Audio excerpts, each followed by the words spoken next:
In 1935, the Bride of Frankenstein lived for only a few minutes. She opened her eyes, screamed, spurned the monster, and vanished for nearly a century. That scream defined her. But now, as the iconic monsters of the 1930s continue to make an appearance in new guises, Dracula lives again and again.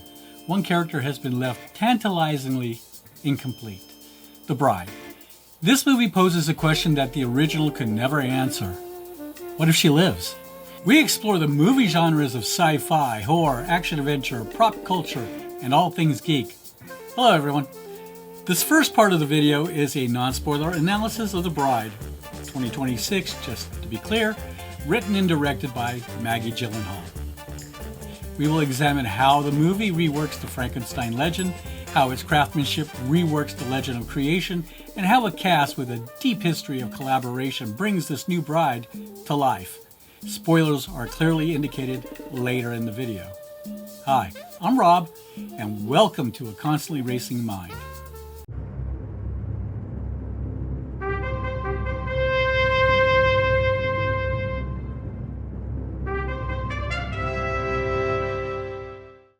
The Bride retells the classic legend of the Bride of Frankenstein in a rework of the Gothic tale of self-discovery and self-definition. In 1930 Chicago, Frankenstein's monster longs for a companion. Dr. Euphonius assists in the resurrection of a murdered woman. She lives, but rejects both her maker and her proposed husband. The movie turns the legend of monstrosity on its head, from one of fear to one of social isolation. The bride is feared because she defines ownership, location, and completion. This transformation begins even within the original legend of the creation itself. The 1935 movie featured Dr. Pretorius, a decadent showman who treated the creation of life as a form of entertainment. The 2026 film introduces Dr. Euphonius in his place, named after the ancient artist Euphronios, famous for his lifelike depictions of the human form. Creation shifts from display to creation. The bride is no longer an accomplishment, she is a being. The tone is more melancholic fairy tale than horror. Love and freedom are at the core. The question shifts from can monsters love to who gets to define what a monster is. The bride is not made to complete another. She is the one who resists the script.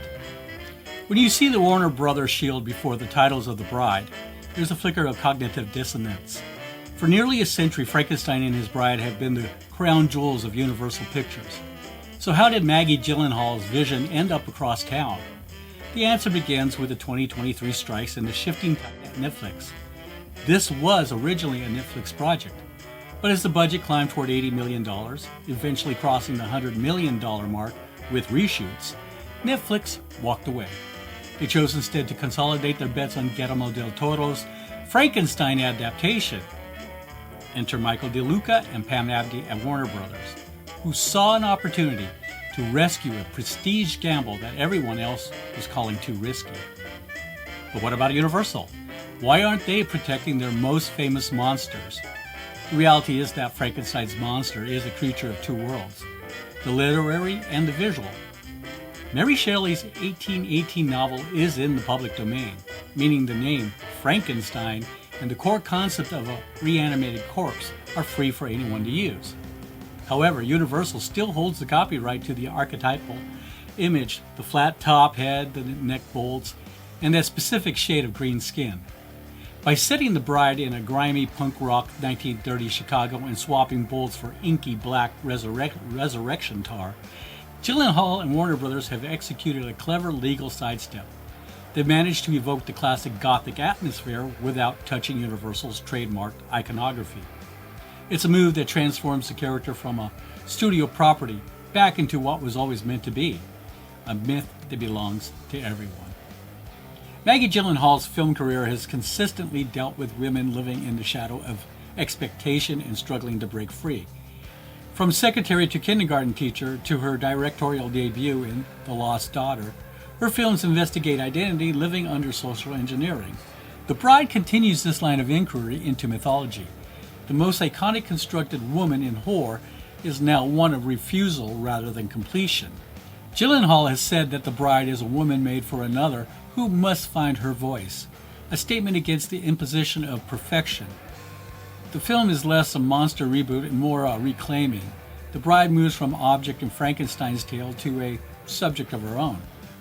Maggie Gyllenhaal is the director and writer of The Bride, and she structures the story from the perspective of refusal and internal experience, rather than desire. Cinematography is handled by Lawrence Sher, employing sculpted light and social isolation framing. It's an expressionist noir. Dylan Tretchenor is the editor. His editing enables encounters and reactions to build identity rather than propel the plot. The music composer is Hildur Gudnadóttir. I know I said that close because I heard her say it herself, who engages physical interior soundscapes that reinforce ideas of living tissue in manufactured form, whose work include Joker and A Haunting in Venice. The craft team collectively reinterprets Frankenstein creation as existential experience rather than horror incident. This cast is not a random prestige casting. Many have crossed paths in creative endeavors before, consulting a community of shared tone and performance language. Jessie Buckley and Maggie Gyllenhaal worked on The Lost Daughter. Buckley has already played Fractured Identity under Gyllenhaal's direction. Jessie Buckley and Hildur worked together on the film Women Talking. They were shared collaborators on the award circuit. Both artists are known for interior emotional topographies. Jessie Buckley joins The Bride at a career height marked by women defined by loss, projection, and imposed identity. This work is focused on a woman whose interior world redefines cultural myth itself. The death of her son is an emotional germ of Hamlet, grief and creation, identity born of loss. These are exactly the emotional topographies that underlie The Bride. Buckley has called Hamlet life-changing, underlying the depth of emotional vulnerability the character demanded. And importantly, she shot The Bride just prior to filming Hamlet, noting that the openness and availability of The Bride has bled over into Agnes. Thus, the performance trajectory is constructed woman in The Bride, grieving creator figure, Hamlet. Both roles investigate the after effects of identity formation. In I'm Thinking of Ending Things, there's an unstable selfhood and projected identity. Men, a woman confronted by reoccurring male archetypes. The Lost Daughter, fractured maternal identity under Gyllenhaal. Hamlet, grief and reshaping womanhood and art. In these films, Buckley has consistently played women who are constructed by the expectations of others and then subverted. The Bride clearly falls within this tradition, a creature made for another who refuses to play the part. The 1935 Bride had no agency. Buckley's current career is founded on the presence of interior voice under duress. Her Hamlet Award also shifts the reception of the character. She comes not as a horror casting, but as an actress known for emotional truth and mythological womanhood. This roots The Bride's agency in feeling rather than idea. In short, the thesis of this film, a constructed woman as subject, is already present in Buckley's film career. Christian Bale and Peter Sarsgaard work in prestige drama circles, The Dark Knight, overlapping industry spheres. Both are actors known for psychological realism in heightened worlds. Now, with Bale as Frankenstein's monster, shows his film career has consistently explored identity inscribed upon flesh. Few leading actors have used physical transformation as regularly to convey psychology. This makes him uniquely qualified to play Frankenstein's monster, a figure whose flesh is literally constructed history. Over the years, Bale's acting career has consistently used the body as narrative text, transformed, conditioned, damaged, or rebuilt to reflect inner turmoil. The monster is at the beginning of this line. His through line, relevant to The Bride, The Machinist, gaunt body constructed by guilt and disassociation. Batman Begins, The Dark Knight, split identity between self and symbol. The Fighter, physical destruction and addiction. Vice, a physical transformation into a political figure. In each instance, Bale portrays the self as something constructed, often destructively, by external forces. This corresponds exactly to Frankenstein's life, a self-made, not born. Whereas Buckley tends to play women fighting against imposed identity, Bale tends to play men caught up in roles they are forced to play. Bruce Wayne must become Batman. Trevor Resnick becomes the flesh of his guilt. Dick Cheney becomes the flesh of power. The monster follows suit, a male figure whose existence is determined by how others view and fear him, rather than self-definition. Thus, the casting represents a thematic couplet. Buckley, self-emerging from construction. Bale, self-imprisoned within construction. Bride and monster, opposite identity trajectories. Bale and Gyllenhaal, prior mythic coupling. Christian Bale and Maggie Gyllenhaal respectively played Bruce Wayne and Rachel Dawes in The Dark Knight. Their coupling is organized around the tropes of impossible idealization, the women as embodiment of moral wholesomeness, which the hero can never, ever attain. The Bride reverses this arrangement obliquely. In this instance, Bale once more finds himself in love with a woman who literally is made for him and yet remains out of reach. The resonance is strong. Rachel dies beyond his reach. The bride lives beyond his reach. The monster of 1935 is a figure of pathos through makeup. Bale's career is a figure of pathos through embodiment. His presence is an indicator of a monster rooted in physical psychology rather than creature function. The character shifts from being brute whore to being a wounded organism, a body that holds history and desire. Now, this is the counterpoint to Buckley's inner autonomy.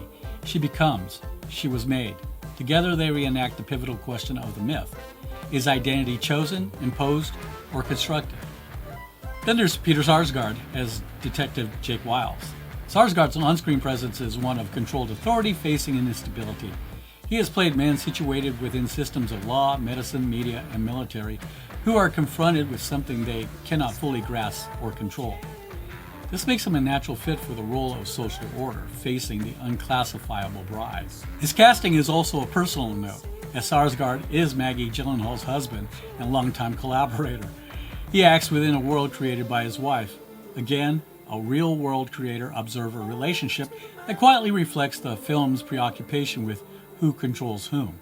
In fact, his career is relevant to The Bride. In Boys Don't Cry, he deals with violent enforcement of gender norms. Shattered Glass, institutional trust facing fabrication. Kinsey, scientific authority mapping identity. The Skeleton Key, occult transfer of identity from body to body. The Batman, corrupted legal authority. Memory, moral authority undermined by trauma. The Skeleton Key is particularly apt. The movie centers on transfer of consciousness from body to body and the fear of losing possession of oneself, fundamental fears that underlie the Frankenstein myth. Sarsgaard's inclusion in this tradition places him squarely within horror films that address the question of who possesses the body and who controls it. Sarsgaard and Gyllenhaal have long shared the same space creatively. Script feedback, dialogue, and performance overlapping artistic circles. His presence in her directed film established complex authorship. Her as the director and shaper of the actor, him the partner as observer of the partner, authority as challenge to autonomy. Where Bale's monster is fleshed out and Buckley's bride is becoming self, Sarsgaard's detective is a social gaze. He sees, he categorizes, he pursues. Now, typically in classic monster films, this is a province of villagers or institutions imposing order. Here it is a psychological authority as a struggle to define that which resists definition. Jake Gyllenhaal and Maggie Gyllenhaal, Donnie Darko of course, sibling actors now find themselves in a director-actor capacity, reflecting the relationship between creator and creation. Annette Bening and Peter Sarsgaard, award circuit character-driven film genre, a common tradition of controlled authority figures being forced to deal with instability. This is important because The Bride is a film that relies on performance tone rather than action. The film's identity is continued through actors who are already familiar with fractured identity, projection, and psychological transformation. That keeps the horror lineage explicit while staying tightly tied to the film's identity theme. It's 2026 and we're well into the 21st century, and Mary Shelley's Frankenstein has now lived for more than 200 years. For nearly half that time, filmmakers have been reinterpreting the story for the screen. Each generation reshapes the myth in its own way. The Bride is no exception. So if you walk into the film expecting a traditional horror movie, you may be surprised. There are certainly grotesque and unsettling moments, but horror is not really the point. Like Luc Besson's recent take on Dracula, This film leans closer to the creature Mary Shelley imagined rather than the silent Karloff monster that shaped our cultural memory. Shelley's creature was thoughtful, emotional, and painfully aware of his place in the world. After wandering the earth since 1818 or 1819, depending on how you date the novel's publication, the creature eventually adopted the name of his creator, Frankenstein. And just like in the original Bride of Frankenstein, he is still searching for love. What Maggie Gyllenhaal does here is bring that search into a modern context. The film blends gothic imagery, social exile, romance, and identity into something that feels closer to a tragic love story than a monster movie. And yes, this film will be controversial for some viewers. It is not quite horror, it's not quite a comedy, it's not a musical, yet there are comedic moments, grotesque body horror imagery, and even dance sequences that somehow make sense within the story's world. Mary Shelley is often credited as the founder of science fiction, but this story feels more alchemical than scientific. Creation here is less about electricity and laboratories and more about transformation, emotional, social, and personal. I think knowing that going in will help set expectations. Unlike Dracula adaptations, which usually maintain a strong link to Bram Stoker's novel, Frankenstein stories, especially The Bride, have always been more flexible. These characters invite reinterpretation, and that's why they keep returning to them. Overall, I like the film. I like the energy, I like the story, and I especially like Jessie Buckley and Christian Bale. Both bring real emotion to their roles, and you genuinely feel for them. At its heart, this film becomes a story about outsiders trying to find their place in the world and realizing what truly matters to them, each other. For me, The Bride earns a solid 4 out of 5. It's a strong film. Just go in knowing that this isn't a traditional horror film, and you may find yourself appreciating what Gyllenhaal is trying to do. A quick note before I go. About 30 seconds into the credits are some additional scenes that hint at the world that The Bride and Frank have created. So if you enjoyed the review, check out the channel's other monster film discussions, including my recent breakdown of Dracula. And if you want to support the channel, the ACRM merch store is now live with designs inspired by the ideas that we explore here. Also, a quick shout out to RunP, one of the best apps for moviegoers. If you ever need to step out during a film, RunP tells you the safest moments to go without missing anything important. Thanks for watching, and remember, the best monsters aren't the ones that scare us. They're the ones that remind us what it means to be human.